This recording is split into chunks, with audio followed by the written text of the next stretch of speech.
have in your book a whole bunch of hacks too, like when you take vacations, for example, or time off. Tell me about some of the rituals and practices that you've put in place so you can truly be present. Because I hear too much from people, okay, I do take time off, but I'm not really present because I've got other things running in the background. Like, how do you disconnect? What are some of the things that you do? So when I take a vacation, I like to think about it as, is this a vacation that I want to completely unplug and just have no contact with my team? Or is this one where I'm slightly available?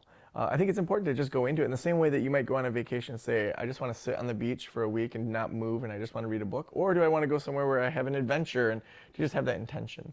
So to say to my team, I'm planning to be in a place that I'm probably not going to have access to internet or anything, and I genuinely want to unplug for 10 days. Like, you will not hear from me at all, even if there's an emergency. Let the team know months in advance of this. This isn't a day before conversation. This is, I'm leaving the day after Christmas and I won't be back till January 10th. Do not contact me. But then we have to say, well, what's going to happen? So say all these things happen. Do I want to have to come back to 1,000 emails and I have to sort through it? No. We should, on the first couple days back, have a Joe to-do list for half a day that my assistant then, throughout that entire time, can be reading my emails, and there's going to be things that only I can do. She's going to reply to them and say, Joe will be back on the 11th. He has a to-do list item. I've added your thing to his to-do list. He's going to be doing that on the 11th and the 12th of January. And so you have to have systems set up to make sure you still get those things done without fully saying, email me while I'm on vacation. So I think there's other even micro things in going into and out of my workday. So I work from home. I have a home studio. So my daughters, when they're here, every single morning, I'll give them a hug and I say, Daddy's going to work. And so they know I'm going to work. When the door is shut, you don't interrupt because I might be in a podcast or something else. I've never had these situations that I've heard of other families that work from home where their kids are constantly interrupting them. Like, I wrote a whole book during the pandemic while the kids were in the house. And so I think kids in particular, when they know the expectations and the boundaries, like, they'll follow it for the most part if you do that on a regular basis. And then on the other side, when I'm done with work or when I come down for lunch, I'll say, Daddy's home from work. I mean, partially because I miss the hugs from when I actually left the house, and I just want them to, engage a little bit and not just be off in their own world. But it then becomes, even on a small scale, these rituals that signal to me and to my daughters, like, I'm now going into work mode, and these are kind of the rules that come around that. And then for myself, it's like, I'm in work mode. And then when I come out of that, to say, all right, I'm in play mode. So even little things like putting my phone across the room or telling my assistant, listen, unless it's a major emergency, I'm out for the weekend. Please text me Monday morning. Because she may say, hey, this email came through that's really important for Monday. It's like, no, I want that to be on my schedule for Monday. I don't want to even think about it over the weekend. So you're highly disciplined then. I mean, this is what I'm hearing with all of the practices and behaviors that you embrace to make sure that when you're present, whether it's working or with your family or on vacation. And so talk about that for a second, because it's a hard thing to do with people to have. Again, we can go into a work week and say, I'm going to do this then and this then and this then.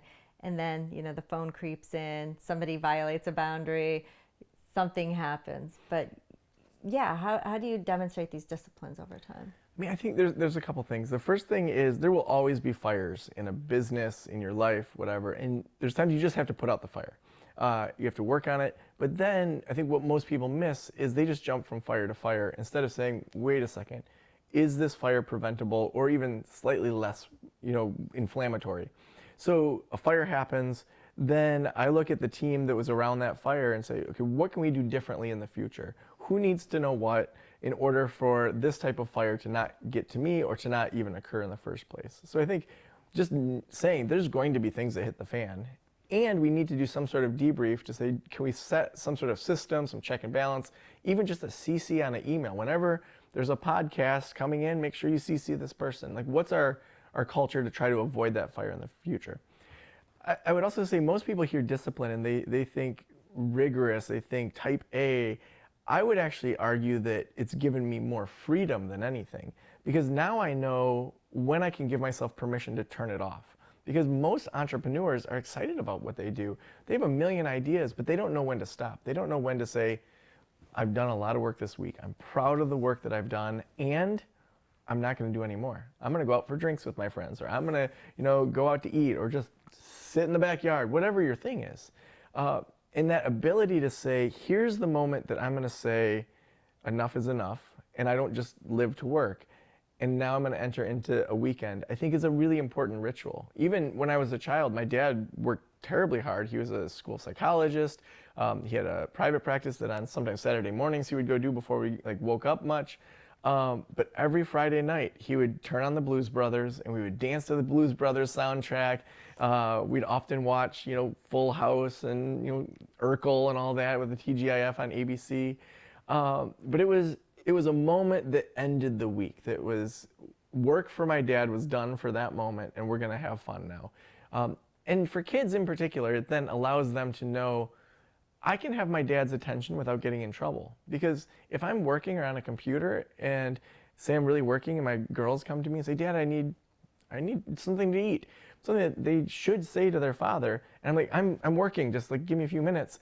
That then makes them feel bad too. I just interrupted Dad and I didn't even know that he was working. And so it then sets these boundaries so that everyone in your life then can know kind of where and when things are supposed to happen.